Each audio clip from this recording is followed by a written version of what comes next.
So I hope the time change didn't mess anybody up too much. I think lucky it was Saturday going into Sunday, so yeah, it's not like it's a Sunday going to Monday morning. Your week is all messed up, so that's a good thing. But hey, hope everybody's cool. This is Sunday, the 14th of March, and this is SITREP 62.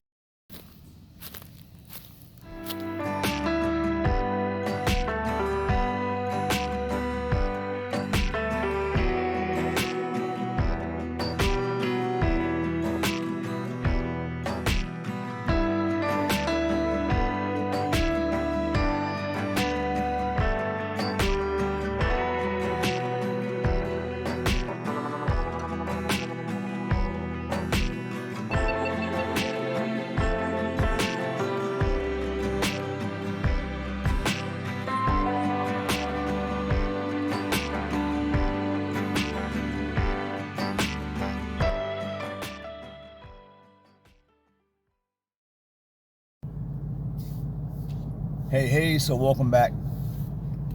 So, as always, God is first. So I wasn't sure what to talk about this week. I've been keeping the God part kind of brief, but this week I think I have a decent topic for y'all. So,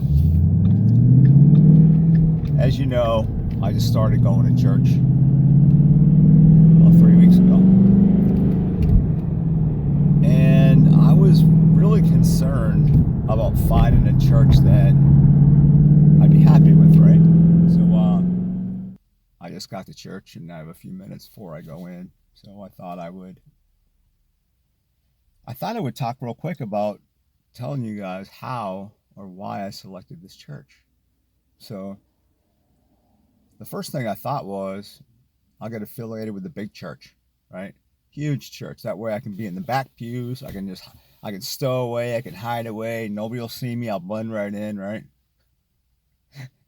I thought, nah, that's not the way to worship, man. So I scrapped that idea. And then I thought, yeah, I've been to some of these churches that are, I guess, kind of the Southern Baptist kind of style, where it's very, very loud. It's very music centric.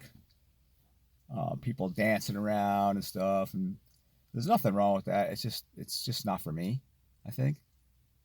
So then I came across this church, and first of all, and most importantly, their excuse me, their thought process, their beliefs align with mine, and that's most important, right? Very scripture based. I like that. So that was one. Two, they had the structure of this fellowship isn't like a standard church. They don't have a pastor. What they do have is elders. And if you look back to the earlier days when Jesus was still walking the earth and the gospel was spreading, one of the most prevalent structure of the church was with elders. It wasn't necessarily with pastors. And if you think about it, there's a couple of benefits to that, right? One, churches that have a pastor tend to take on the personality and the points of view of that pastor, right? And that's not necessarily a bad thing, don't get me wrong, but it's difficult to challenge a pastor like that, right? Like most people today are sheeple. Let's face it. Nobody likes conflict, and especially with your pastor of your church, right? Because they're the most knowledgeable, right? So for you to question their judgment on something you believe is not based in scripture, you better know what you're talking about, right? So most people just stand down and not do it. But that can cause some issues, right? Whereas if you have a church structured like this, there's several elders that are self-policing, right? So I think it's just a healthier leadership structure. And obviously, it was good enough for Jesus, it's good enough for me, right? I'm just saying. So that's one thing I think that's really, really good. The second thing is these elders, so this is only my third time attending church with these guys. But in the last 3 weeks, the elders have invited me outside of church twice. I've actually been out. The last time, a couple of days ago, Ron, one of the elders, and I went out and just had coffee, just chilled out, just talked, getting to know each other better. Talking about family, obviously talking about God and the Word. But it was cool. Just two older guys hanging out. And as it turns out, two of the elders were military. Imagine that. One of them was Army, Ron, and Bob was retired Air Force. So I don't hold that against them. But they're just good dudes, and I enjoy hanging with them. I enjoy talking to them. They're super knowledgeable. They switch up the sermons every weekend. A different person, different elder gives, holds service, which is cool. Right now we're studying the book of Daniel, which is really, really interesting, by the way, historically. It's kind of right up my alley, where Daniel and the Israelites were basically overrun and captured and absorbed into this other empire. And so very militaristic, right? Imagine me being attracted to that. I don't know what's up with that. But just really interesting story. But the bottom line is, so back on track. All right, let me focus here. So anyway, those are two major reasons that I really, really enjoy this church. And I mean, so much so that I just completed my advanced directive, and I'll talk about this here more in a minute. And I included these guys' names and their cell phone numbers as the clerical point of contacts on my advanced directive, because I want them to be there in my waning moments. I want them to be there, and I want my family to have their support. So I want to make sure they get notified, and I gave them full permission and access to my medical information as far as what my prognosis is and anything else that they need to administer to spiritually to myself and my family. So but anyway, those are the main reasons that I was attracted to this church. I thought I'd share that with you guys, and I encourage you, don't be a closet Christian, guys. Get out there. You don't even have to get out there physically. I mean, if you're still feeling weird about it or whatever, just at least get in the Word. Bibles are cheap. A lot of churches, actually ours, we spend the first half hour just with our congregation.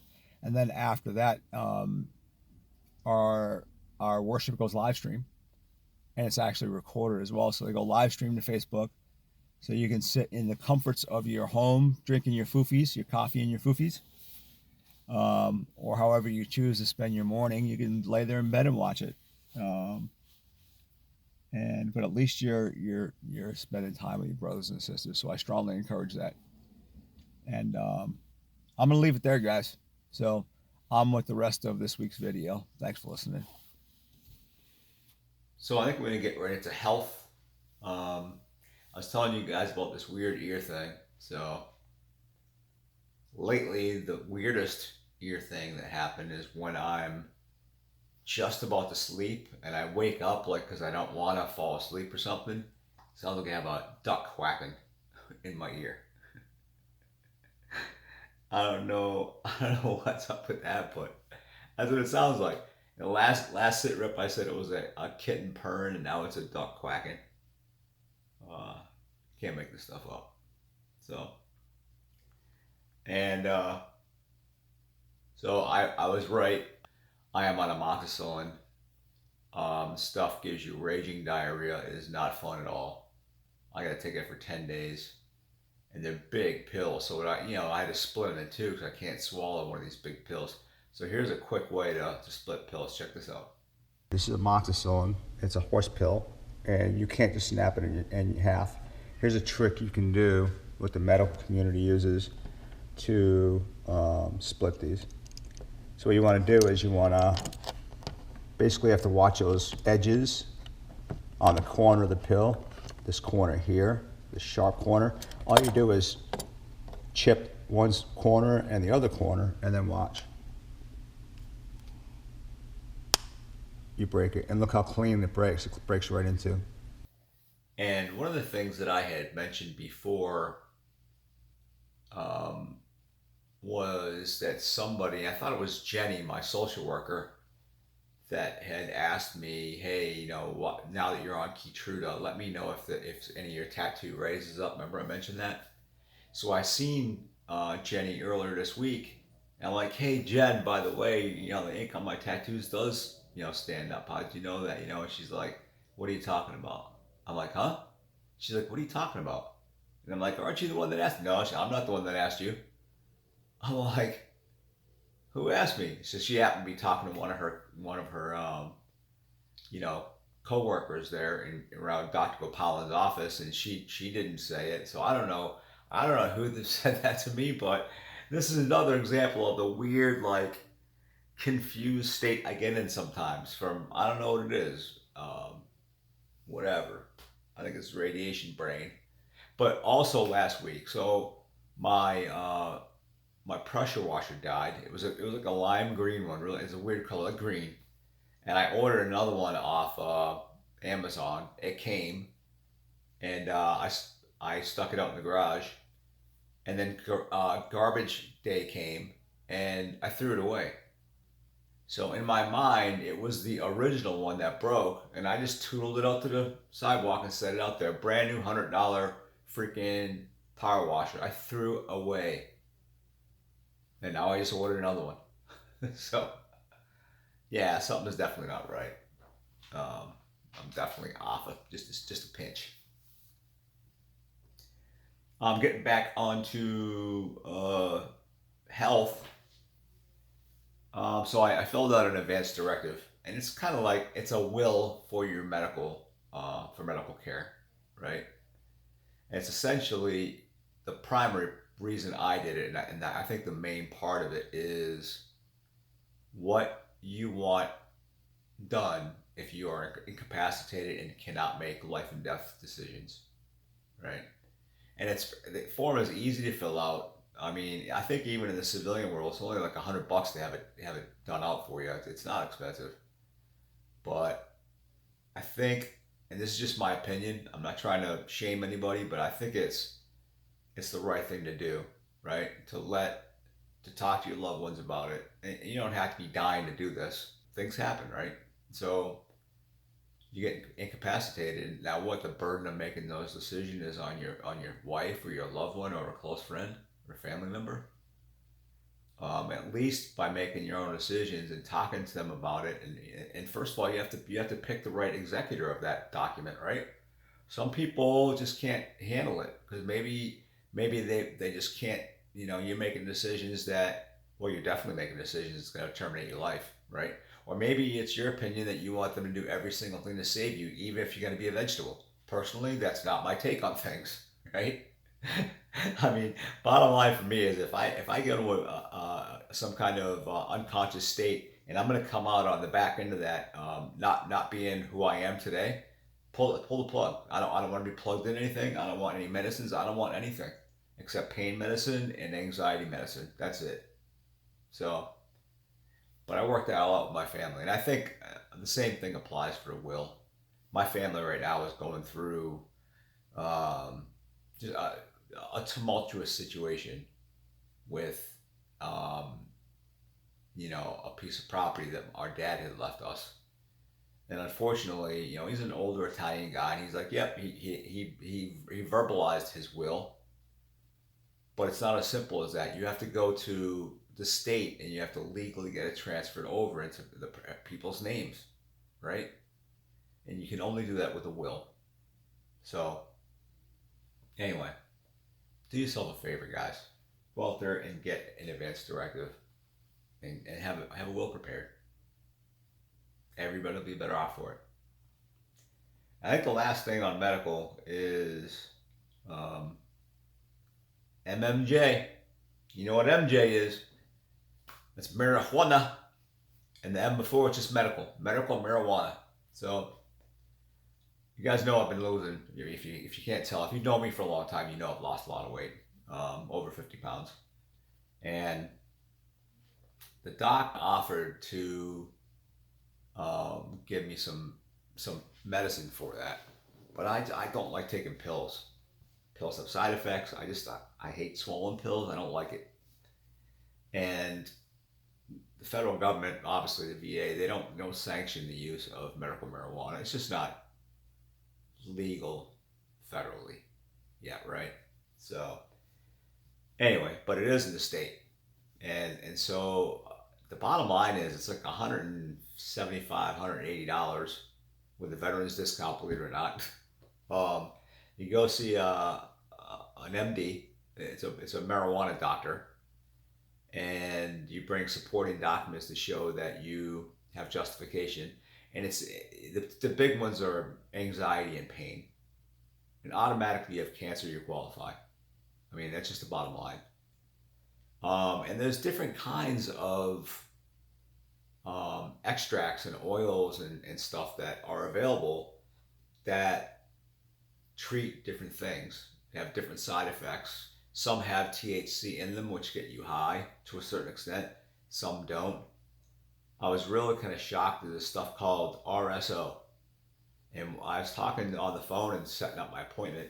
They're like, yeah, RSO this, ROS that. And it turns out, I'm like, what is that? I'm expecting some scientific, like, name. Like, retro sibalapalipalapalapalapa. And he's like, yeah, it's Rick Simpson oil. And I'm like, what? It's Rick Simpson oil. You heard it right.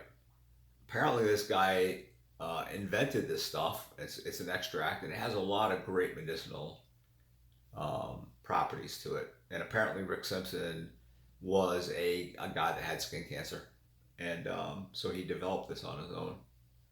But so that's one option. So I don't know. That's one of the things so it's $175, $180 for the consult with the doc. And then it's a $75 fee here in Florida to actually apply to the state to get your medical marijuana card. And during the consult, the doc validates that you qualify for it. And then he goes over and recommends, whatever edibles or whatever it is, RSO, to suit your needs. So, and then apparently like RSO comes in 1 gram syringes. And a normal dose is like 2 grains of rice in size, if you can picture that. Just like squirted on your tongue, I guess. And this 1 gram vial, you take that twice a day, and apparently this 1 gram vial will last up to 4 weeks, and it's like $70 for that. So $70 a month. And I guess you have to go see the doc every 7 months. And I don't know how long your card is good for. I think it's good for 2 years. So it's not super duper expensive. It's not super duper cheap. I figure I'll look into it because that's my biggest issue right now. Is I just don't want to eat. I'm just not hungry. Yeah. So I'm looking into medical marijuana, baby. I never thought I'd say that, but hey, you gotta do what you gotta do. So here's our standard obligatory critters this week. Here's our possum.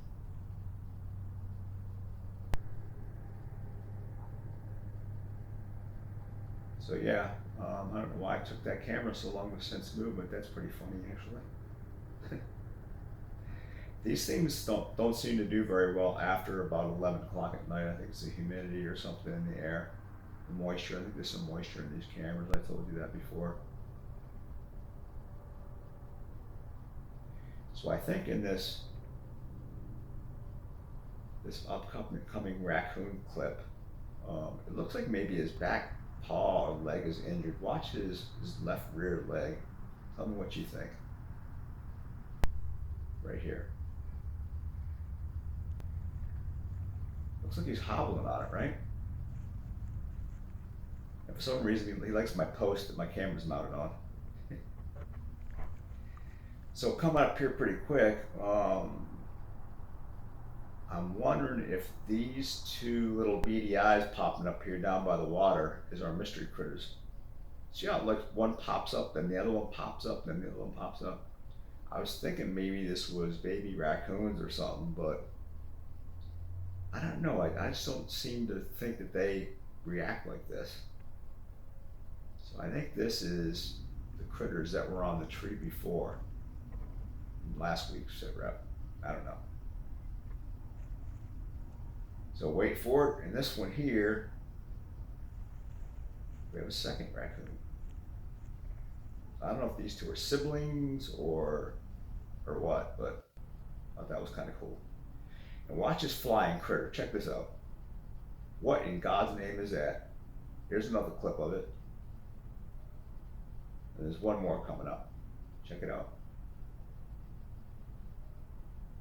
What in God's name? This is a blue heron here. And when he cranes his neck up like that and there's ripples in the water, that only means one thing: breakfast. And this here, I think this is 3 otters, guys. We have had mom and babies here before. If you look closely toward the end of this clip around here, you look closer, you might see 3. It looks like 3 heads, like 3 things swimming in different directions. Pretty cool, right? So that's going to wrap it up for the critter cam for this week. Yeah, we had a lot of activity. It's pretty cool. So let's talk about some supporters. Sharice DeClue, thank you very much for your comment. I appreciate that. I appreciate your support. If you've been following me for a month or so, are you subscribed? Click that subscribe button, darling, and hit that bell, and then click all for notifications. That way, when I put up new videos, you will be notified. And Ike Morkert, are you kidding me? What is going on, brother? It's good to see you. So now let me get this straight. We got the squadron commander. We have my old squadron executive officer. We have my squadron S3. We have one of my platoon sergeants too. Now what is going on? These are 4 guys I deployed with, like, man, right after 9/11. And it's amazing. You guys are still, first of all, you know how to use a computer. That's pretty amazing to me, actually. No, I'm just busting, man. And thanks for being there, guys. It's so weird. I haven't reached out to you guys in how many years, and all of a sudden you're dropping out of the woodwork to support me, man. I am flattered. I am crazily flattered, man. I appreciate it, guys. Thank you so much. And other than that, guys, I think that's gonna wrap it up for SITREP 61. You got lucky because I almost skipped the SITREP, right? Because in the intro I said 62. So it's been a long day. Anyway, I love you guys. I'll see you later. Take care of yourself and take care of the loved ones around you, all right? We'll see you next week. Bye.